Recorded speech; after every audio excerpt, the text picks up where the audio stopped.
Today I'm going to take you all through how I collect my cards, how I approach my buying and selling, specifically to fund my PC cards to make them essentially cost me $0. Now, I've spoken about this many times on the channel, over the last few years, because I talk about, I always feel really guilty when I buy cards, especially cards, of value. I grew up quite poor.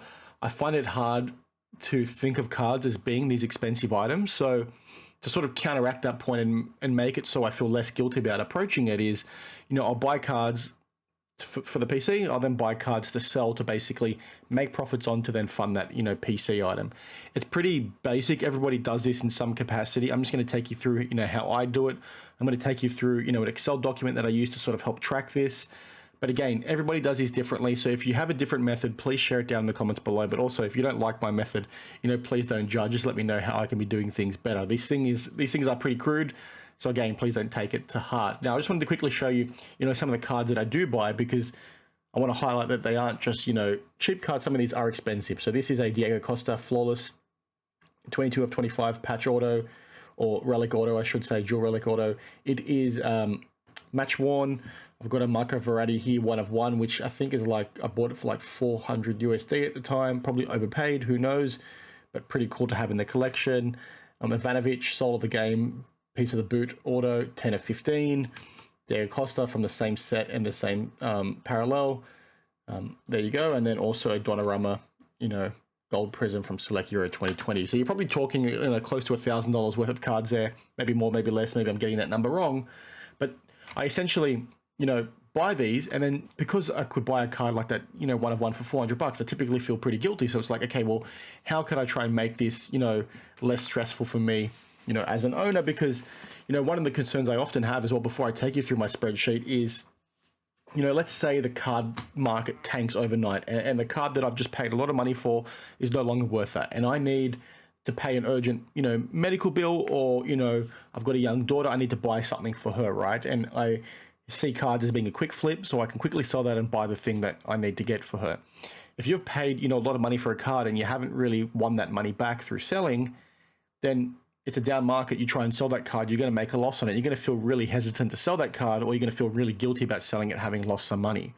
By taking this approach, it lets me not feel guilty in that instance because I've already made the money back. Yes, technically it's still a down market and I could have made a bigger profit by selling this PC card. But at the end of the day, if I sell it for $200 when I paid $1,000 for it, that $200 is technically more than the initial $1,000 I already paid, because I already recouped that $1,000. That's a lot of words, but let me quickly show you what I mean. So as you can see, I put together a pretty basic table that goes through some of the things that I've bought and break-even points and things like that. I'm going to take you through each of these steps. Again, don't take this as my foolproof method, because it's just a very brief example of me showing you something on this video, right? So I group it together by order numbers. Each of these orders represents, a single eBay order with multiple items, maybe a bunch of cards that I've bought together on ComC, MySlab, so on and so forth. So what I essentially do here is I group them together. Like I said, I flag whether the card is for PC or not. I give some details around the card, because this often helps when you're trying to sell something. The more details you have on hand, the better. It also makes your, your Excel document a little bit more, detailed, because that gives you a bit more insight, is the point I'm trying to get to. So I flag what card it is, what set it's from, what's it numbered out of. That's showing it as a date for some reason. And then looking at, whether it's graded card or not, and then how much I purchased the buy. Now, the reason why I group it by a specific order is because, as you can see over here, I work out what the postage cost plus the ship my cards fee was for that specific order. So in this case, it's $20.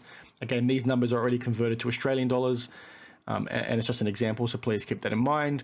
I then work out, okay, what's the break-even point for each individual card? And that's essentially taking, the purchase price for that card plus the postage plus SMC fee and dividing that by the number of cards. Because this card here is PC, I've not factored that in when I'm dividing the postage cost. So I'm essentially saying split this fee across these two cards. That then works out how much I actually need to sell this card for to make my money back. But then also, if I sell it for a certain price, what profit am I going to make? Now, this, again, is very basic. I'm sure people do it a bit more detailed. I'm not currently factoring in eBay fees or anything like that with this example. I just factor that off when I put the sales price in. So let's say I sell a card, for $50 on eBay, they take a $10 fee. I'll put $40 in here. And I essentially do this for everything that I buy. And then it gives me a total, cost, which is essentially the sum of all the costs above. I then work out what the costs are for my PC cards. It's formula driven, so anything that has yes in this column will automatically be captured.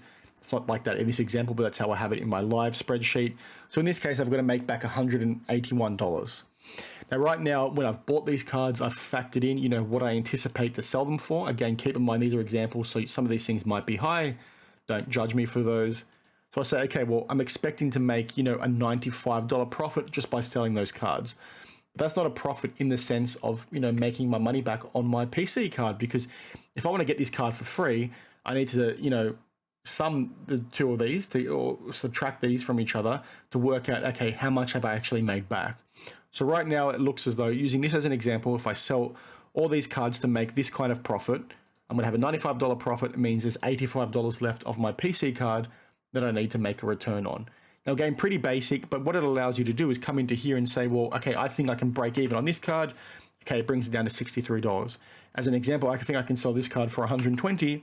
Likely couldn't, but you can see that now all of a sudden I've made, a $17 profit, including factoring in the total cost of my PC card in the first place. Now, keep in mind, this profit column is not the sales price. The sales price is this column here. The profit is everything above my break-even point. So it is a profit. It means it is paying off my PC card. Again, very basic way to go about things, but it helps not only with, trying to work out, okay, am I actually selling my cards well? Am I actually making profits more often than not? How are things tracking? But it also helps you, quantify you being able to make, PC cards be worth nothing. Because essentially, every PC card that I showed you at the very start of this video, and I'll show you them again very quickly right here, I've got them for free. Like, they haven't cost me anything. Like, yes, I still spent the money to get them, but I've bought other cards off the back of that to sell, specifically to sell, to make a profit to make these for free. Now, it is a very slow process. Sometimes this takes a lot longer than, other times. So you need to be patient with the approach, and maybe you can't, go out and be buying cards left, right, and center like some of these show vloggers do. But it's something that, if you're somebody like me that is trying to collect on a budget, or you don't like spending money on cards because you have family commitments, you have bill commitments, this really helps with that. And if you want to be getting some pretty cool cards like I have right here into your PC for free, I think you're a little bit silly for not, trying to design something like this. Everybody buys and sells cards to flip, but structuring it this way, you'd be shocked at how much easier it makes trying to do something like this, and how much easier it makes this thing to actually work and put it into practice. The second you start putting it down, it makes you a bit more accurate when it comes to buying and selling cards, because you think, well, I've got now trends that I can see in my sales history that certain cards tend to do a little bit better than others. Have that detail there in that spreadsheet. I'm sure there's other apps and things like that that do it much more efficiently. I'm a data guy, so I like to have it in Excel. Excel's my bread and butter. Again, that was a very basic example that I gave you, but I hope it helps. So please let me know your thoughts down in the comments below. Let me know if you're doing something similar. Let me know if you're not. Let me know if you want access to this spreadsheet, and I'll try and get it to you. I'm currently away on a family holiday. I have been for 2 weeks. By the time you see this video, I've recorded a bunch of videos, together, which is why you'll see me wearing the same clothes if you happen to be watching multiple videos. But when I'm back, I'll be more than happy to try and do that for you. Again, very basic. It's not rocket science here, but you'd be shocked at how much better your buying and selling can become, how much better your profits can become the second you start tracking it like this, the second you start holding yourself accountable, because you'll very clearly see which cards you've overpaid on, which cards you've underpaid on, which cards give you, good profits, which cards are a tough sell. You can factor this in by also putting in purchase price dates and listing dates, so you have a better understanding of the timeline, how long things took you to sell as well. Put stuff in spreadsheets like this. It'll help you with your collecting. I hope you can take some value out of it. And as always, please share your thoughts down in the comments below, and I will see you in the next one. Cheers.